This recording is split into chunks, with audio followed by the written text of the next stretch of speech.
Olá, queridos. Deus abençoe sua vida, sua família, seu ministério. Este amigo que vos fala é o pastor Sérgio Santos.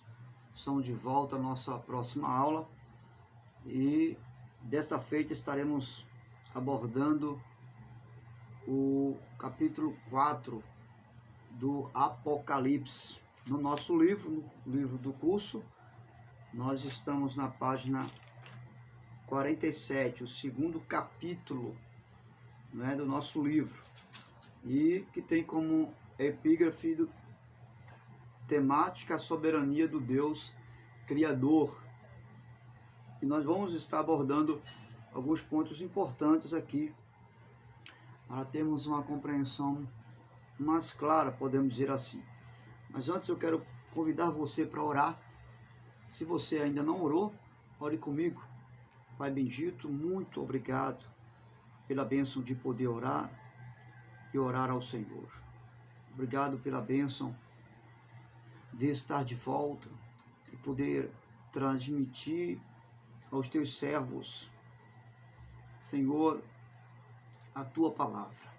Abençoe que o teu espírito de compreensão, do entendimento, possa fazer-nos entender e compreender as revelações que o Senhor deu ao teu servo João, para a sua igreja, para esse tempo presente, mas também para o tempo futuro. Nós te pedimos e te agradecemos em nome de Jesus. Amém. Muito bem. Se você está me escutar pela manhã, bom dia. Se você está me escutar pela tarde, boa tarde. Ou se você ouve esse vídeo à noite, uma boa noite, graça e paz da parte do nosso Senhor e Salvador Jesus Cristo. Como eu disse, esse amigo que vos fala, pastor Sérgio Santos, você está no canal A Luz das Escrituras. Eu quero convidar você para participar conosco de mais uma aula do curso básico de teologia pelo IBADEP. E estaremos abordando hoje esse tema maravilhoso, a soberania de Deus, do Deus Criador. Já estamos aqui no Apocalipse capítulo 4, já foi abordado em aulas anteriores sobre as 7 igrejas da Ásia Menor, né? O capítulo 1 ao capítulo 3, e hoje estaremos abordando a partir do capítulo 4. Estarei lendo aqui um texto do capítulo 4, verso 1, que diz: Depois dessas coisas olhei, diante de mim estava uma porta aberta no céu. A voz que eu tinha ouvido no princípio, falando comigo, como trombeta, disse: Suba para cá, e lhe mostrarei o que deve acontecer depois dessas coisas. Então, a princípio, eu quero abrir aqui um parênteses e dizer a você que nós estamos abordando o Apocalipse, não é? Buscando compreender esse livro tão revelador, mas ao mesmo tempo tão complexo e cheio de símbolos, de linguagem, de figura. E é claro que existe situações que são literais, mas nem tudo aqui é literal, e uma boa porção dos escritos traz consigo uma linguagem simbólica e figurada. E por isso que é importante você buscar conhecer linguagens de figura, não é? As suas interpretações, símbolos que se referem a acontecimentos do passado, acontecimentos do presente e acontecimentos do futuro. Por que eu estou falando isso? Porque nós vamos encontrar em todo o Apocalipse, do capítulo 1 ao capítulo 22, nós vamos encontrar muitas passagens que são revelações cumpridas, né? Já lá no Antigo Testamento, e que são revelações que ainda vai se cumprir. E em outras passagens, a exemplo das cartas às 7 igrejas da Ásia Menor, você vai perceber que as cartas, as mensagens que são enviadas às 7 igrejas, elas são de um período atual, ou seja, as 7 cartas que foram enviadas às 7 igrejas da Ásia Menor são mensagens, né, de uma realidade atual que estava acontecendo ali naquele período, no período daquelas 7 igrejas da Ásia Menor, né, que nós já abordamos isso aí. Então, houve revelações, exemplo dessas cartas que foram para aquele tempo e para aquele momento, para aquela realidade ali. A partir do capítulo 4, né? E é claro, entendendo que já no capítulo 1, o apóstolo João, que é o receptor da mensagem do Senhor Jesus, né?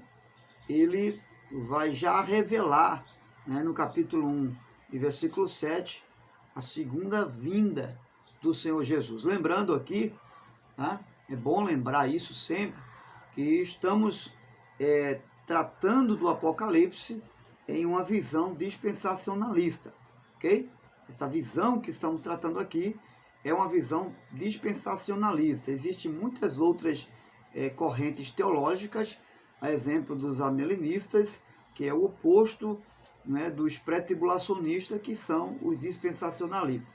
Mas a corrente que estamos trabalhando aqui, ela é pré-tribulacionista, ou seja, dispensacionalista, no sentido de que, a partir do capítulo 4, né, fazendo, é claro, distinção do capítulo 1 e versículo 7, porque João já recebe a revelação da volta de Jesus, né, da vinda do Senhor, né, já após o arrebatamento, certo?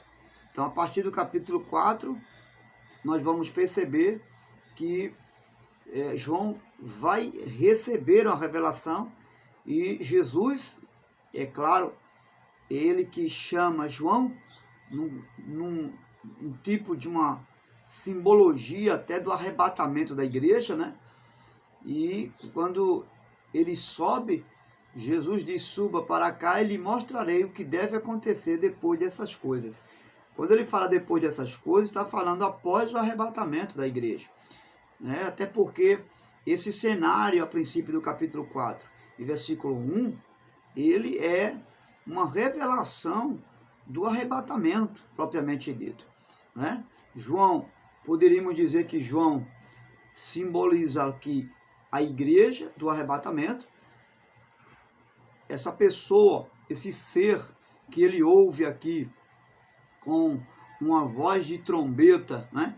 Essa trombeta seria a trombeta do arcanjo, segundo falou Paulo lá em Tessalonicenses, no capítulo 2, segundo Tessalonicenses 2, né? Ao tocar da última trombeta, né? Ao ouvir a voz da trombeta do arcanjo, né? Então nós iremos nos encontrar com o Senhor. Então podemos dizer que isso aqui é uma tipologia bíblica, uma simbologia, a figura do arrebatamento da igreja, né? Essa trombeta é a trombeta do anjo tocando, o ser que chama ele suba para cá é Jesus, e João representa a igreja do Senhor, e essas coisas que esse ser que é Jesus fala, depois dessas coisas, vou lhe mostrar, mostrarei o que deve acontecer depois dessas coisas. Essas coisas é exatamente a grande tribulação e todos os acontecimentos posteriores ao arrebatamento. Então é uma figura de linguagem aqui muito verdadeira, né? Muito clara desse acontecimento que está para acontecer, né? Esse fenômeno, né? Podemos chamar assim, essa realidade que está para acontecer, que é o arrebatamento da igreja. Mas a princípio, João, ele continua dizendo, no versículo 2, imediatamente me vi tomado pelo Espírito, diante de mim estava um trono no céu, e nele estava sentado alguém. Então, João diz que ele é tomado pelo Espírito. É importante observar que João aqui não foi arrebatado. João ele foi tomado pelo Espírito, e isso aconteceu na visão que ele tem. Ele tem uma visão de que é tomado pelo Espírito. Mas ele não foi arrebatado até o terceiro céu. Isso aqui é um cenário que está diante dos olhos de João, né, numa visão que ele tem de que é tomado pelo Espírito. E nessa visão que ele é tomado pelo Espírito, ele tem essas revelações extraordinárias aqui. Ok? E o texto diz que João, ele se encontra diante do trono. E há alguém lá nesse trono. E é claro, é óbvio que esse trono é o trono do Deus eterno, todo-poderoso. E é ele que está lá sentado nesse trono. E isso fala de domínio, trono fala de governo, trono fala de controle, né? Isso significa dizer que todo o controle da história da humanidade está nas mãos de Deus. E que existe um ser todo-poderoso, sentado no trono, controlando todas as situações. Ele continua na visão dizendo, no versículo 3, aquele que estava sentado era de aspecto semelhante de jaspe e sardônio. Então observe que João vê algumas características desse ser que está sentado no trono.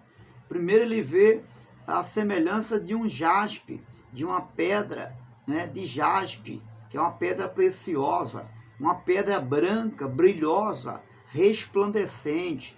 Isso fala da santidade do ser que está no trono. Não só da santidade do trono, mas da santidade que está lá no trono, do ser que está no trono, que é a santidade do Altíssimo. Uma outra questão que ele fala, que vê uma outra pedra brilhante, chamada sardônica, que é uma pedra avermelhada, muito preciosa. E essa pedra, ela representa do trono, porque ele enxerga isso no trono, é a visão que ele tem do trono. Ela representa o juízo e a justiça de Deus.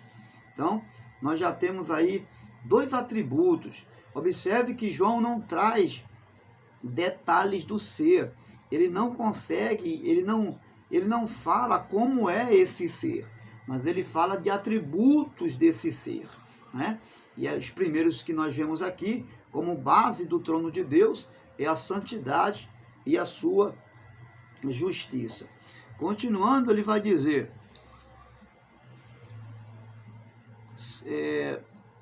ao redor, versículo 4, ao redor do qual estava outros 24 tronos, e assentados nele havia 24 anciãos, e eles estavam vestidos de branco, e na cabeça tinham coroas de ouro. Então, você vai observar que isso tudo é uma visão que o apóstolo está tendo. Ele diz que além desse trono lá, onde ele vê a pedra sardônica, que é de jaspe, como um símbolo da santidade e da justiça de Deus, ele vê ao redor do trono mais 24 tronos e 24 anciãos que estão sentados nesses tronos ao redor do trono de Deus, e estão vestidos de linho branco, e nas suas cabeças existem coroas. Alguns teólogos, alguns interpretadores do Apocalipse vão dizer que esses 24 anciãos que estão nesses 24 tronos vão dizer que são anjos, ok?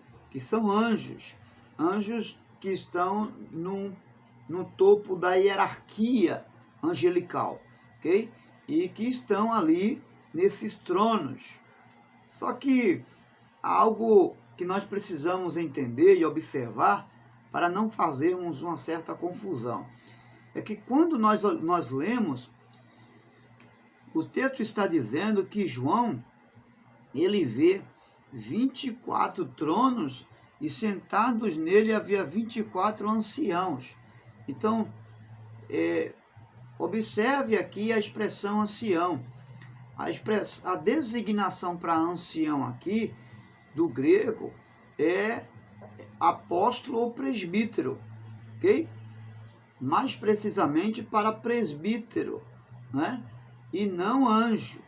Então, se formos dizer que esses 24 anciãos seriam anjos, de acordo com o que o texto vai dizer, porque João diz que ele vê anciãos, e a designação de ancião para anjo não bate. Então, o que significa? Que isso não tem sentido.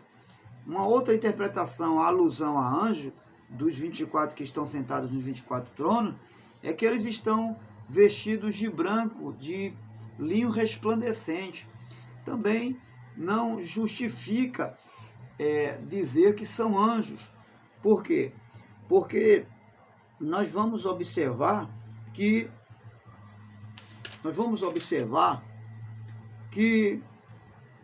em Apocalipse capítulo 2, versículo 10, Apocalipse capítulo 2, versículo 10, quando vai falar da coroa, o Senhor vai dizer: seja fiel até a morte e lhes darei a coroa da vida. Quando Jesus fala de coroa, está falando para a igreja. E coroa aqui, nesse sentido, fala de salvação, e não de galardão, né? Fala de salvação. E também no capítulo 3, versículo 11, nós temos aqui um texto muito forte que vai dizer: venham em breve e retenham o que você tem, para que ninguém tome a sua coroa. É a carta enviada a Filadélfia. Então veja que Jesus, mais uma vez, está se referindo à coroa da salvação. Então, não tem sentido os anjos terem essas coroas, porque anjos não foram salvos, eles não experimentaram a salvação. Então, nesse sentido, anjo lá no céu, não tem sentido eles terem coroas. Então, o que é que nós podemos, a quem nós podemos dizer que esses anciãos são? Eles seriam os 12 apóstolos do antigo, os 12 patriarcas do Antigo Testamento, que pudesse estar ali representando as 12 tribos de Israel e a nação, e também as 12 tribos, os 12 apóstolos do Senhor Jesus, representando a igreja dele, tá certo? Que foi arrebatada, que venceu a grande tribulação no contexto geral da sua palavra, né? A eclésia vencedora, né? Então, é dentro desse conceito aí que nós podemos dizer que esses 24 anciãos estão sentados ali. E eles estão sentados em tronos por quê? Porque eles estão governando com o Cordeiro. Eles estarão governando juntamente com o Cordeiro, né? Então isso é importante entender para não fazermos confusão, ok? Então, a observação importante é que João, ele não dá descrição, que eu acho que eu já falei isso aqui de antemão, do ser que está sentado no trono, mas ele apenas revela o que houve e aquilo que ele vê, ok? Então, o trono aqui, como já falamos, significa autoridade, né? Fala de domínio. O texto diz que ele ouviu o que deve acontecer. Então, ele ouviu não o que talvez viesse a acontecer, ou o que supostamente possa acontecer, mas o que deve acontecer. Então, isso é importante entender. João está revelando o que deve acontecer, não é? Na revelação, ou seja, é algo de alguém que tem autoridade absoluta para determinar aquilo que vai acontecer. E é claro que é o Senhor, aquele que está sentado no trono, é que está determinando essas coisas ali, ok? Então, nós já falamos sobre isso. Agora, algo importante também que João vê, quando ele vê o trono, que ele vê os 24 anciãos, o texto vai dizer, na continuação, ele diz, no versículo 5, do trono, eles estavam vestidos de branco e na cabeça tinham coroas de ouro. Do trono saíam relâmpagos, vozes e trovões, e diante deles estava acesa 7 lâmpadas de fogo, que são os 7 Espíritos de Deus. E diante do trono havia algo parecido como um mar de vidro claro como cristal. Então observe, do trono saíam relâmpagos e vozes e trovões. Isso aqui, ele está dizendo que do trono, a visão que ele está tendo é do trono. Isso é muito importante entender. Então, do trono saía relâmpagos e trovões. Isso fala da justiça, do juízo de Deus, que estaria saindo para derramar sobre as nações após o arrebatamento. E é importante entender que essas revelações é exatamente o que Jesus disse a João. Suba para cá e lhe mostrarei, né, tudo aquilo que deve acontecer. Então, se os relâmpagos e os trovões revelam a justiça de Deus, é porque a justiça de Deus seria derramada sobre as nações. Mas João vê algo importante ainda no trono, que sai do trono. Ele vê fogo, né? O versículo 5, do trono saía relâmpagos e trovões, diante dele estava acesas 7 lâmpadas de fogo, e que representava os 7 Espíritos de Deus. Isso fala que ele vê o Espírito Santo, né, que é o Espírito do Deus vivo, que está ali diante do trono, né? Então, João tem essa revelação sobre o Espírito de Deus. E ele diz ainda que consegue ver um mar de vidro resplandecente, né? Claro como um cristal, né? Então, esse mar que João vê que está diante do trono, né? A gente vai observar com clareza que esse mar, no capítulo 7, versículo 14, não é nem mais nem menos do que o povo, os redimidos do Senhor. Veja aí o que diz o capítulo 7 de Apocalipse, versículo 14.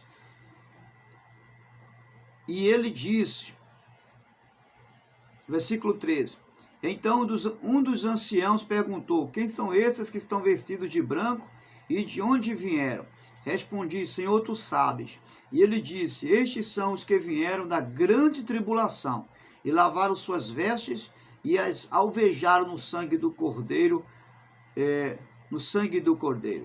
Então, você vai observar que essa visão desse mar de cristão são gemidos, o povo lavado pelo sangue do Cordeiro. A igreja no seu contexto geral, né? A igreja do arrebatamento e a igreja após o arrebatamento, que também já estava ali salvo, redimido na visão de João. E eles estavam lavados pelo sangue do Cordeiro, né? Então, essa visão é muito importante compreender. Mas não para por aí. João tem uma visão ainda de algo que está ao redor do trono. E que visão é essa? Ele vai dizer a partir do versículo 6. No centro, ao redor do trono, havia 4 seres. Deixa eu ver se me fugiu aqui.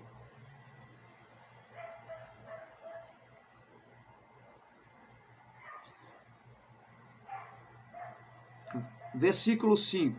Do trono saíam relâmpagos e vozes e trovões. Diante dele estavam acesas 7 lâmpadas de fogo, que são os 7 Espíritos de Deus. E diante do trono havia algo parecido como um mar de vidro claro como cristal. Ele vai dizer que ao redor do trono ele estava vendo arco-íris. Esses arco-íris é justamente a graça e a misericórdia de Deus que vinha sobre o trono, ao redor do trono, cercando o trono. Por quê? Porque o juízo de Deus, ele vinha recheado de misericórdia. O juízo de Deus, ele vinha sobre as nações, mas vinha com graça, a graça do evangelho do reino que estava sendo apregoado no período da grande tribulação. Então, vem aquela pergunta, né? Salvar-se-á alguém após a grande tribulação, após o arrebatamento? Com certeza. É por isso que esse arco-íris está representando uma oportunidade do amor de Deus para aqueles que estão vivendo na grande tribulação, ok? Então nós vamos nos adiantando aqui, porque João vai dizer que ele vê ao redor do trono 4 seres viventes cobertos de olhos, tanto na frente como atrás. O primeiro ser parecia um leão, o segundo ser parecia o boi, o terceiro um rosto como de homem, e o quarto parecia uma águia em voo. Cada um deles tinha 7 asas e era cheio de olhos, tanto ao redor como por baixo das asas. Dia e noite repetem sem cessar: Santo, Santo, Santo é o Senhor, o Todo-Poderoso, que era, que é e que há de vir. Então, nós temos aí, a princípio, algumas interpretações que é muito importante para que a gente não faça confusão, tá certo? E em relação a esses 4 seres viventes, né, com cabeça de leão, com cabeça de novilho, com cabeça de águia, com cabeça de homem, existem várias interpretações, mas eu quero me deter apenas a 2 interpretações que particularmente eu vejo mais precisas, são interpretações mais coerentes no seu contexto bíblico, podemos dizer assim, tá certo? A primeira interpretação está muito ligada aos 4 evangelhos, né? O primeiro anjo que está ali representando como cabeça de leão, fala do rei Jesus, né? Que é revelado no primeiro evangelho segundo escreveu Mateus. E Mateus revela Jesus como o rei dos judeus. Em segundo destaque, nós temos aí a cabeça de novilho, o anjo que está ali com a cabeça de novilho. Esse novilho é exatamente representado por Jesus como um servo, que é o Evangelho de Marcos, que apresenta Jesus como o servo, aquele que veio para servir, né? E nesse sentido, Jesus seria o novilho representado como servo, porque o novilho era exatamente o elemento usado para o sacrifício, né? Em favor do pecado do povo judeu. Em terceiro lugar vem a águia, que é representado pelo Evangelho de Lucas, né?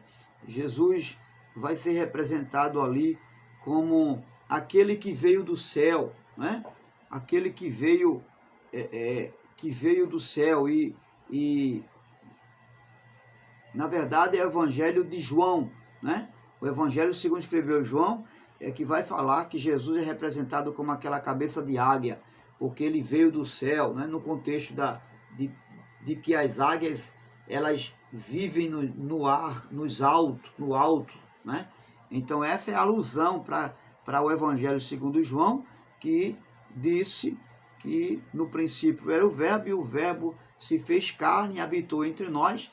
Lá no versículo 13 do capítulo 1, ele diz que vimos a sua glória como a glória do unigênito do Pai, né? E a cabeça de homem vai falar, não é, justamente o Evangelho de Lucas, né? Lucas vai revelar Jesus como filho do homem, né? Então, nós temos aí a revelação desses 4 seres viventes de forma simbólica, dando alusão à pessoa do Senhor Jesus, revelada nos 4 evangelhos. Mas nós temos ainda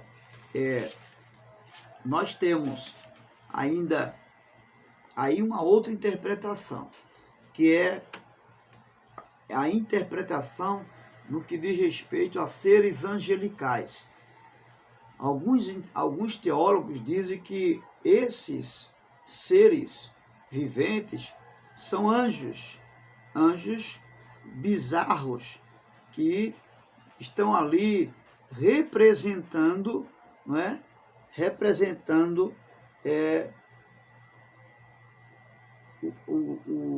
Os seres angelicais, nesse sentido, né? Esses seres seriam os querubins, pelo fato de serem seres que estão diante do trono de Deus.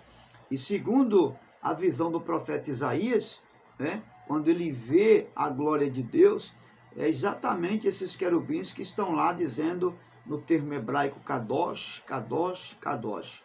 Santo, santo, santo é o Senhor Todo-Poderoso, toda a terra está cheia da sua glória. Então, é feito alusão a esses 4 seres que revela a capacidade, a inteligência, que revela nessas 4 cabeças, cabeça de leão, de águia, de novilho, de homem, que revela essa capacidade, rapidez, enfim, tá certo?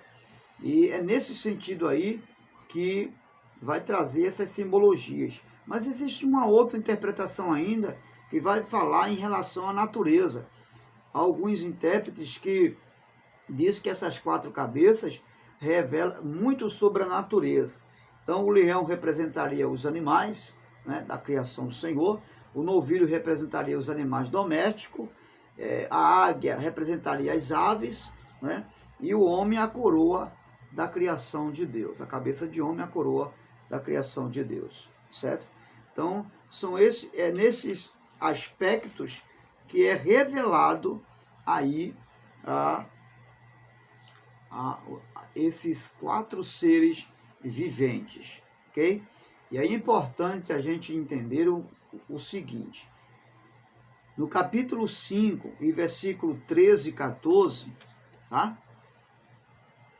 Diz o seguinte: depois ouvi todas as criaturas existentes no céu, na terra, debaixo da terra e no mar, e tudo o que neles há, que diziam: aquele que está sentado no trono, e ao Cordeiro seja louvor, honra, glória e poder, para todo sempre. Versículo 14. Os 4 seres viventes disseram: amém, e os anciãos prostraram-se e o adoraram. Quando o versículo 14 vai dizer que os 4 seres viventes disseram amém, e os anciãos prostraram-se e adoraram, não é a mesma coisa não, tá? Os 4 seres viventes são esses seres aqui que revelam na visão de João 4 seres com 4 cabeças, cabeça de leão, de novilho, de águia e de homem, tá certo?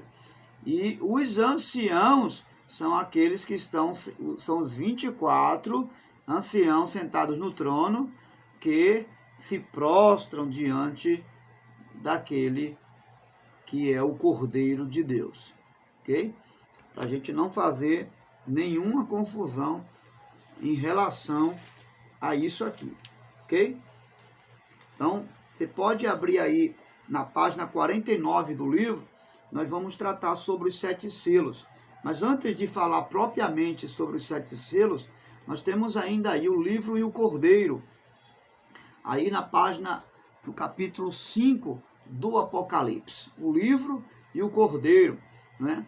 Após essa revelação extraordinária que João tem no capítulo 4, João vê o rolo do pergaminho escrito por dentro e escrito por fora. Isso quer dizer que não há nada, não há nenhum acontecimento no tempo e na história que não esteja diante do Todo-Poderoso. Tudo foi registrado nesse livro, e esse livro traz consigo todo o enredo histórico de toda a criação, de tudo o que Deus planejou e projetou para um determinado fim, tá certo? Então é isso que se trata, o fato de estar escrito por dentro e estar escrito por fora. Diz que o livro é selado por 7 selos. Esses 7 selos falam da plenitude, né? Da plenitude daquilo que foi revelado no livro em relação aos 7 selos. E João, ele vai chegar a um certo momento que ele vai perguntar quem é digno de romper os selos e abrir o livro, no versículo 2. O anjo, melhor dizendo, vai gritar em alta voz, quem é digno de romper os selos e abrir o livro? Mas não havia ninguém nem no céu, e nem na terra, nem debaixo da terra que pudesse abrir o livro, nem sequer olhar para ele. Isso significa, você observa, que não havia ninguém, nem em cima no céu, nem na terra, alguém que pudesse olhar para o livro e desatar os 7 selos. Isso significa que essa revelação do futuro, essa revelação final de toda a história da humanidade, só quem pode desvendar é o Senhor, é o Cordeiro de Deus, né? É o leão da tribo de Judá, a raiz de Davi, e é exatamente essa resposta que vai chegar aqui quando João fica desesperado, né? A Bíblia diz que João chega a chorar, desenganado até, mas uma voz sai do alto e lhe diz, não chore, João, porque eis aqui está o leão da tribo de Judá, né? A raiz de Davi, aquele que venceu, este pode desatar os 7 selos. E o texto vai dizer que primeiro João vê Jesus, né? Primeiro João vê Jesus, e esse Jesus aí é exatamente o leão da tribo de Judá, do qual o anjo disse que ele venceu, né? Depois João vê o cordeiro que foi morto, né? Porque quando João tem essa visão que ouve, porque João ouve o anjo dizer, eis aqui o leão da tribo de Judá, que venceu e que tem agora mérito e direito para abrir o livro. Só que João depois vê, ele não mais ouve, ele vê o anjo dizer, eis aqui o Cordeiro de Deus, né? Que foi morto, mas que agora vive para sempre. E a ele foi dado os 7 selos, o livro dos 7 selos foi entregue a ele por aquele que estava sentado no trono, ou seja, o Pai estava entregando ao Filho o reino, né? Que seria nessa revelação o reino milenar, o milênio nas mãos do Senhor Jesus, cumprindo assim todo o seu plano de redenção a respeito da humanidade, mas a respeito de Jesus, porque o projeto de salvação estava como centralidade a pessoa bendita do Cordeiro. E você vai ver que na sua mão direita está o pergaminho, ou seja, está o rolo do livro. Isso significa que o final desse enredo, dessa história né, desse plano de Deus, ele terminaria na bênção para a igreja, né? E que a igreja triunfaria nos últimos dias.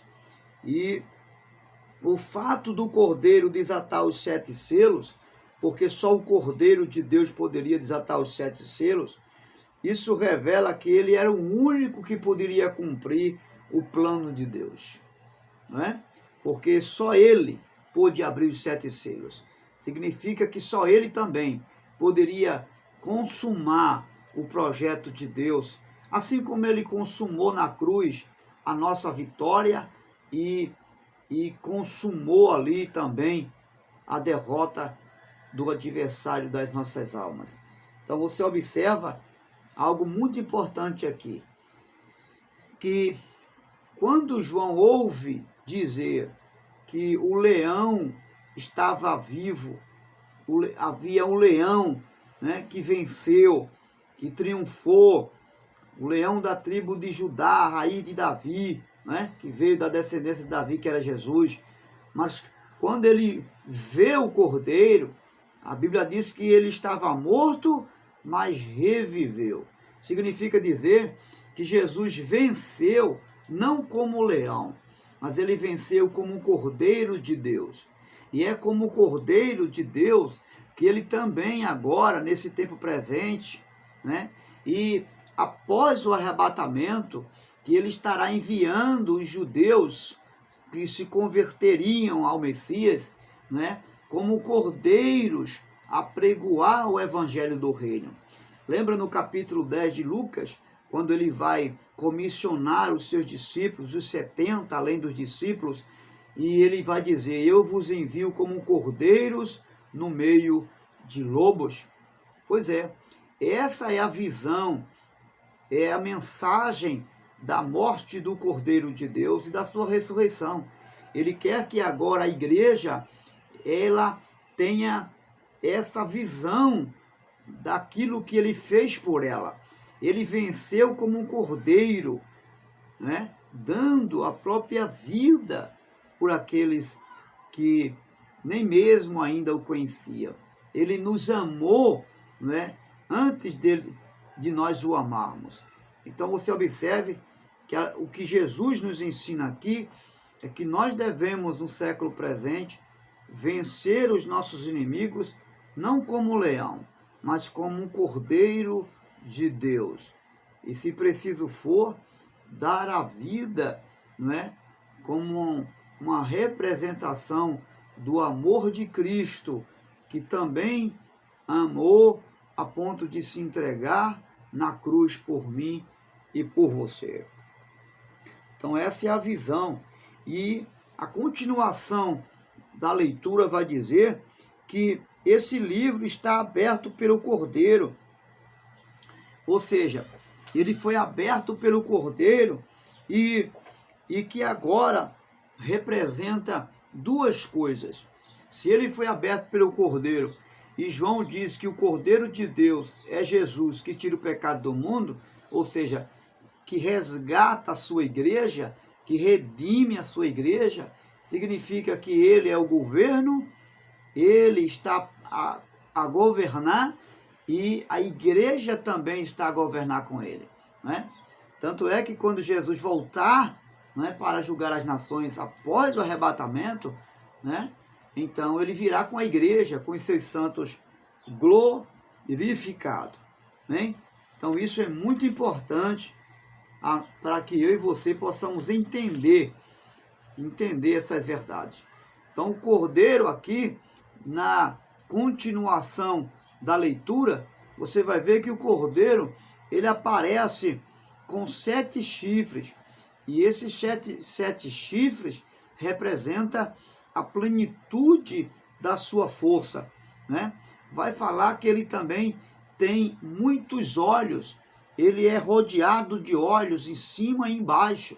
Isso fala da onisciência dele, é um atributo do Senhor como um ser onisciente.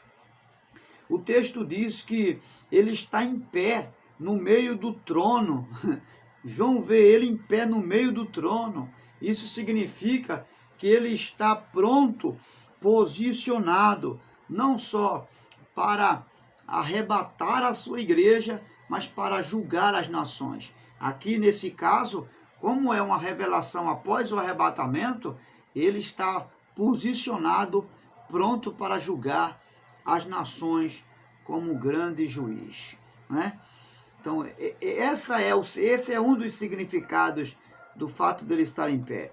Quando o cordeiro pega o livro, que é o cordeiro que assume o reino e é adorado, né? Quando ele pega o livro que é entregue pelo Pai, ele assume o reino, porque é uma figura do Pai entregando sobre ele o reino milenar, e ele agora é adorado pelos seus santos.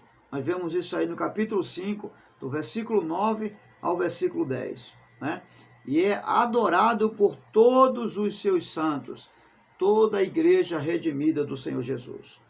A partir daí, nós temos já o capítulo 6, que é um capítulo que antecede os selos, né? Ou melhor, o capítulo que vai falar sobre os 7 selos, melhor dizendo assim. Seria o início, na visão dispensacionalista que nós temos, de que a igreja será arrebatada antes desses acontecimentos, seria o início dos 3 anos e meio, né? Ou a primeira semana de Daniel, né? No caso das 70 semanas, a profecia de Daniel seria, no caso, a última semana, os três anos e meio dos 7 anos que encerraria aí a visão profética de Daniel e de outros profetas também, mais precisamente do profeta Daniel. Então, 3 anos e meio, onde se iniciaria com a chegada e o governo do anticristo, que por sua vez seduzirá as nações e traria uma aliança ou um tratado de paz mundial. E aí a gente vai ver isso quando esses 7 selos, a começar pelo primeiro, é aberto pelo Cordeiro, né? E a partir desses selos, você vai observar o que é que vai acontecer após o arrebatamento da igreja, né? Então, no primeiro selo, nós temos o primeiro cavalo, que é um primeiro cavalo que surge, não é? Um cavalo branco, né? E esse cavalo branco, ele vem com um ser, alguém vem montado nesse cavalo branco, e o texto vai dizer que ele está com um arco, não é? E ele vem com força e para vencer. Ele vem com muita força e para vencer, né? O cavalo branco representa a farsa paz, né? A paz entre aspas, que é a aliança do anticristo para enganar as nações. Seria um tratado de paz que ele faria especificamente com Israel, o povo judeu. E é claro que durante esse tempo, antes da sua chegada, após o arrebatamento da igreja, as nações estariam vivendo uma crise mundial, uma crise de paz e uma crise financeira também. São esses 2 aspectos aí que vai pressupor a chegada do anticristo após o arrebatamento da igreja, né? As guerras e também a crise financeira, né? E aí vai haver uma série de implicações com a chegada do anticristo. Agora, é claro que no princípio, no início, ele vai trazer assim uma cara de falsa paz entre as nações. No segundo selo, nós vamos observar que vai vir um cavalo vermelho representando as guerras no contexto mundial. Há uma observação a fazer no primeiro selo em relação ao cavaleiro, né? Ele vem com um arco na sua mão, e isso significa dizer que ele vai ter um alcance mundial.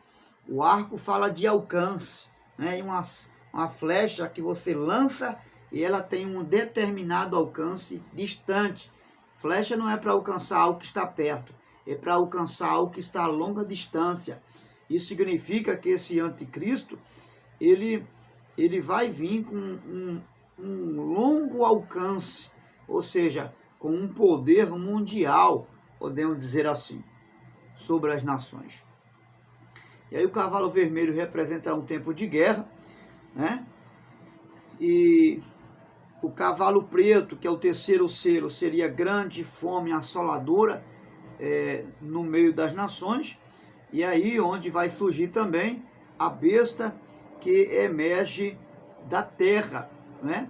Que é um determinado governo que se aliará ao anticristo, ou seja, haverá uma aliança entre a besta que emerge do mar, que é o anticristo, e a besta que emerge da terra, que também é uma autoridade, pode ser uma autoridade política, mas pode ser uma autoridade religiosa também. Há essa probabilidade aí. O cavalo amarelo, haverá mortes por diversas causas.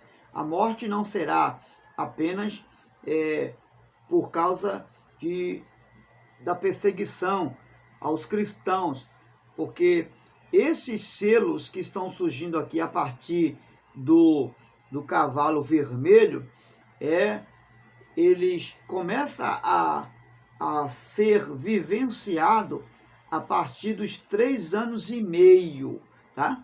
Então, nós temos aí a chegada do primeiro selo que é aberto, e a chegada do anticristo com a falsa paz, e esse período vai durar um período de 3 anos e meio. Ele vai se estabelecer como nação principal em Israel, mas vai estar controlando e dominando todas as nações. E é claro, com uma certa cara de camuflada de um bom homem, de um bom Messias, que ele vai se revelar como Messias, ok? Só que depois desses 3 anos e meio, aí vem o segundo selo é aberto, enfim, haverá essa transe de tribulação aí que nós estamos mencionando aqui, que é revelado no capítulo 6 em relação aos 7 selos. O cavalo amarelo vem após esse quarto cavalo, porque é chamado do quarteto do mal, né? Que é o cavalo branco anticristo, o cavalo preto justamente após os 3 anos e meio, é exatamente a assolação de guerra, de morte, de fome, né? De peste.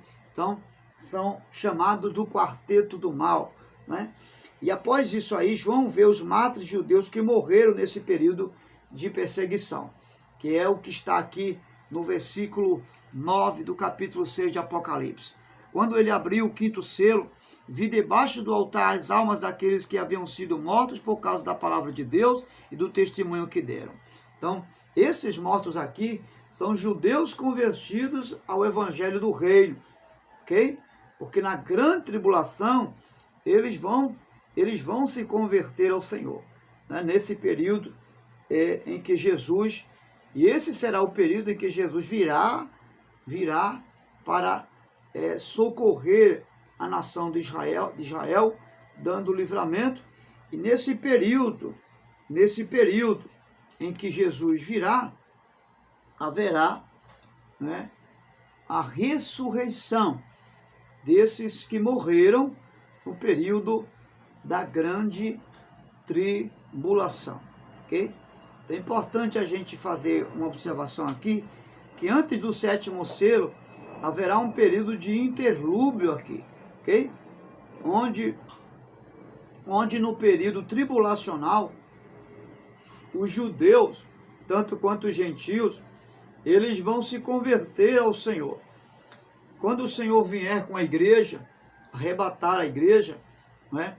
Ou melhor, com a igreja glorificada, a igreja que foi arrebatada, então ele pisará no Monte das Oliveiras. É o que o profeta Zacarias vai falar lá no capítulo 14. Jesus colocará seus pés no Monte das Oliveiras e julgará as nações nesse calor da grande tribulação, em que o anticristo, juntamente com a besta e a grande Babilônia, que no caso seria um governo papal ou um poder político, um poder religioso, que no caso a grande Babilônia, que é a prostituta, né? Aquela que se apostatou da fé, então seria um poder político e religioso aí camuflado, com aliados um ao outro aí, que nesse tempo estaria perseguindo ferronhamente os cristãos e levando eles até mesmo à morte. Então, quando Jesus vier nesse calor, no calor da grande tribulação, então ele ressuscitará esses que morreram por amor a Jesus. E os demais que se converteram a ele e reconheceram o seu senhorio, né, como Messias, como Senhor dos senhores, como Rei dos reis, nesse período em que Jesus volta com a igreja, muitos estarão vivenciando esse período milenal com Jesus, mesmo que ainda não tenham um corpo glorificado. Porque quando Jesus vem, Jesus lança o anticristo no abismo, lança o falso profeta e lança a grande Babilônia no abismo. E Satanás, ele é preso por um período de 1000 anos. Nesse tempo, a igreja estará estabelecida na terra juntamente com o reino milenar do Senhor Jesus, com a igreja.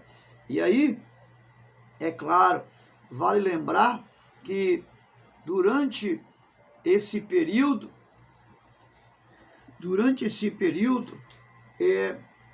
aqueles que não morreram na grande tribulação e que ficaram vivos, né, ficaram vivos, convertidos no período milenial, vão conviver com a igreja e o Cordeiro glorificado, mesmo tendo seus corpos naturais, como é o nosso corpo hoje natural.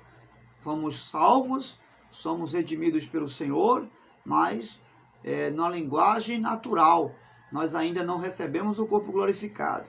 Aí você pergunta, isso é possível, pastor Sérgio?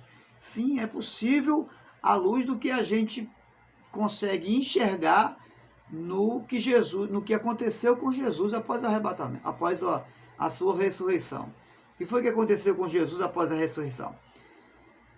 A Bíblia diz que Jesus passou 43 dias, entre 42 a 43 dias aqui, antes de ser assunto aos céus. E a Bíblia diz que ele comeu com os discípulos, ele bebeu com os discípulos, ele conversou com os discípulos, ele tocou nos discípulos, os discípulos tocaram nele e perceberam que ali não estava um espírito, não era uma alma que estava ali, era o próprio Jesus glorificado. Ele ressuscitou nesse corpo que morreu, mas é claro, do corpo glorificado. A igreja, por sua vez, também, e ele subiu aos céus nesse corpo glorificado. A igreja, por sua vez, de acordo com o que o apóstolo João, na sua primeira carta, capítulo 3, versículo 2, vai dizer o quê? Amados, agora somos filhos de Deus. E ainda não se manifestou o que haveremos de ser. Mas quando ele se manifestar, seremos semelhantes a ele. E assim como ele é, nós o veremos. Observe. Assim como ele é, nós seremos. E assim como ele é, nós o veremos. São duas fases importantes. Então, se Jesus recebeu o corpo glorificado e conviveu com os discípulos 43 dias, com os discípulos nesse corpo natural, com certeza isso é respaldo para dizer que na sua vinda milenial, aqueles que se converteram a ele, que não chegaram a morrer na grande tribulação, vão viver nesse corpo natural no milênio com ele também. Não há dúvida disso, com ele e com a igreja que foi arrebatada e que virá com ele no período milenial, ok? E isso é muito importante nós entendermos para ter uma compreensão clara dos acontecimentos futuros. Agora é claro que essa visão é a visão dispensacionalista, tá bom? Isso eu faço questão de enfatizar, ok? Então, nós estamos falando aí dessa segunda metade da grande tribulação, tá certo? Que os anjos tocando trombeta, que representa mais 7 acontecimentos. E aí nós vamos perceber que no segmento do capítulo 6, nós vamos ver que há mais 7 anjos, 7 trombetas sendo tocadas aí, ok? Agora, é importante entender que a partir do capítulo 7 vai surgir após o milênio, porque o milênio, nesse sentido aqui, o milênio, ele tem o seu começo e tem o seu fim. Em muitas passagens da Bíblia, você vai observar que a expressão 1000 equivale-se a uma figura de linguagem, é simbólica. Pode ser que essa passagem aqui de 1000 anos, ou seja, o milênio, como em um vídeo posterior nós já falamos, possa ser que seja um tempo de 1000 anos mesmo, mas não significa que seja uma exatidão, de fato 1000 anos literalmente. Pode ser uma extensão de tempo na língua figurada de 1000 anos. Por quê? Porque ele tem um começo, mas tem um fim. Vai chegar o período do final dos 1000 anos, certo? E a Bíblia diz que quando Jesus vem, que lança no abismo o anticristo, que é vencido, a besta e a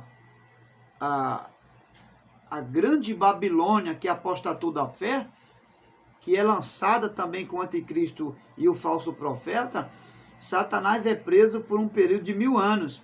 E nesse período haverá paz, não haverá morte. Nesse período não haverá nem nada que você possa imaginar que aconteceu antes do arrebatamento. Será um período de paz, será um período de gozo, de alegria, não haverá malícia, nós viveremos num mundo de paz. Aí você pergunta, mas mesmo em relação àqueles que não têm um corpo glorificado e são cristãos? Sim, senhor, com certeza será um período de justiça, será um período de que não haverá corrupção entre esse reino milenial, porque Cristo Cordeiro está reinando entre nós. Só que a Bíblia diz que esse período milenial ele vai se encerrar, ele vai acabar. E nesse período Satanás é solto. E quando ele se soltar, ele vai buscar se aliar contra a outras nações que não se converteram, porque haverá nações que não vão se converter ao reino de Cristo, e ele iria se unir a essas nações que recebem o nome simbólico de Magog e Gog, ou Gog e Magog, que seria duas nações lá no Antigo Testamento, que se me fala a memória, lá em Ezequiel 38, 38, que vai falar sobre Gog e Magog, que são duas nações que o diabo levantou para se opor ao povo de Israel. Aqui ele aparece numa linguagem figurada, dizendo que ele vai se reunir a Gog e Magog. Só que é importante fazer essa distinção aqui. No texto de Ezequiel, fala que Magog é o povo e Gog é uma cidade, tá? Para não fazer confusão aqui.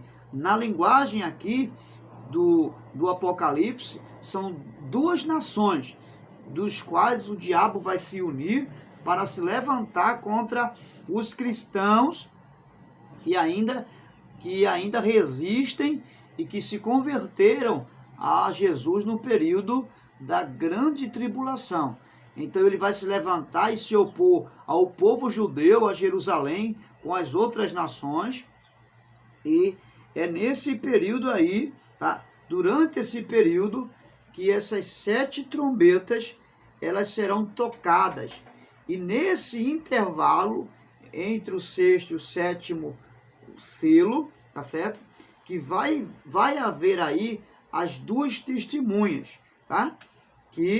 Dos quais essas 2 testemunhas, se unirá aos 144 mil judeus, tá? Que são representados pelas 12 tribos de Israel, que estarão evangelizando o mundo, ok?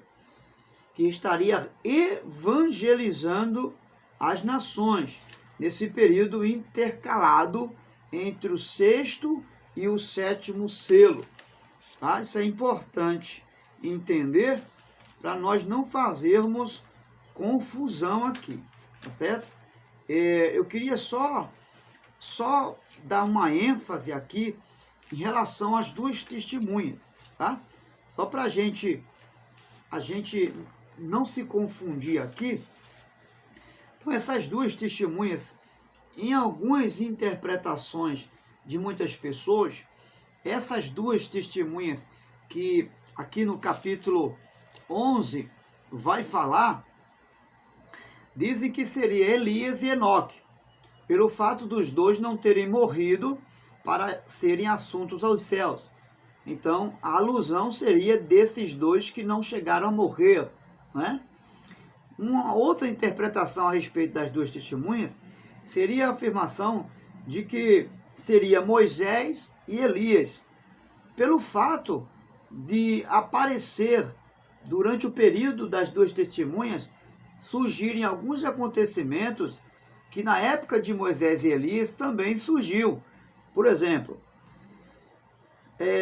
a terra seria ferida com praga, isso fazendo alusão a Moisés, que seria uma das testemunhas por causa disso, porque nesse período a terra vai ser ferida com praga, devido à incredulidade e à não aceitação da mensagem do Evangelho do Reino, né? Uma outra coisa, a água seria transformada em sangue, como um poder que seria tirado das duas testemunhas, esse poder, e como uma forma de disciplina, eles transformariam a água em sangue. E isso aconteceu no período de Moisés, quando ele liderava lá no Egito, quando foi enviado para libertar o povo judeu, né? Em relação a Elias, eles afirmam que seria Elias por causa dos sinais que faria em relação ao cessar a chuva na terra. Haveria sequidão, e com Elias aconteceu exatamente isso. Então, à luz disso aí, eles vão aludir à presença dessas duas testemunhas, a Elias e a Moisés. Um outro fato também que alude, que o fato dessas duas testemunhas serem Moisés e Elias, é exatamente a manifestação desses dois personagens na transfiguração. Está lá em Mateus 17, versículo 3. Quando Jesus é transfigurado ali no esplendor de glória, e quem aparece? Moisés e Elias. Então, diante desses fatos é que existe essas interpretações. Mas assim, não existe nenhum indício que seria alguém conhecido dentro dessa realidade aí. São fatos que são aludidos a algumas referências que se fazem. Mas a verdade é que a melhor interpretação que se pode dar em relação a essas duas testemunhas é aquilo que Jesus falou em relação a João Batista, dizendo que o Elias já veio e este era o Elias. Ou seja, Jesus disse que João Batista estava pregando na unção e no poder de Elias. Ou seja, as duas testemunhas, nesse sentido, nesse contexto, também seria os judeus convertidos, tanto judeus como gentios convertidos, que se juntaria a todos aqueles que estavam apregoando o reino de Deus, tá certo? Nesse tempo de tribulação. Então, essas duas testemunhas seria a igreja no contexto dos judeus, os eleitos do Senhor, né, os seletos eleitos do Senhor, nos últimos dias, que estariam apregoando o evangelho do reino na unção e no poder do profeta Elias, e do grande líder Moisés. Essa aí é a alusão que se dá a respeito das duas testemunhas, ok? Só para a gente não ficar confuso aqui, tá certo? Então nós temos aqui a abertura, né? A abertura dos 7 selos, né? O 7º selo e o incensário de ouro, já no capítulo 6, no capítulo 8, ok? Nós já temos aqui essa abertura e a partir desse capítulo 8, nós estaremos num outro vídeo passando para vocês como seria e como se dará na revelação, pontuando passo a passo à luz da interpretação dispensacionalista, ok? Deixo aqui meu grande abraço, Deus vos abençoe, bom estudo. Se for preciso, ouça uma vez, ouça duas, mas que você possa compreender com clareza as revelações do Apocalipse, no nome do Senhor Jesus. Lembrando que existem muitas interpretações, tá? Eu não sou o único que estou passando para você essa visão, existem muitas outras correntes que aderem outras interpretações, e eu quero dizer que respeito todas elas, é claro, ficando com apenas uma visão. E esta é a que eu vos tenho passado. Um grande abraço, Deus abençoe.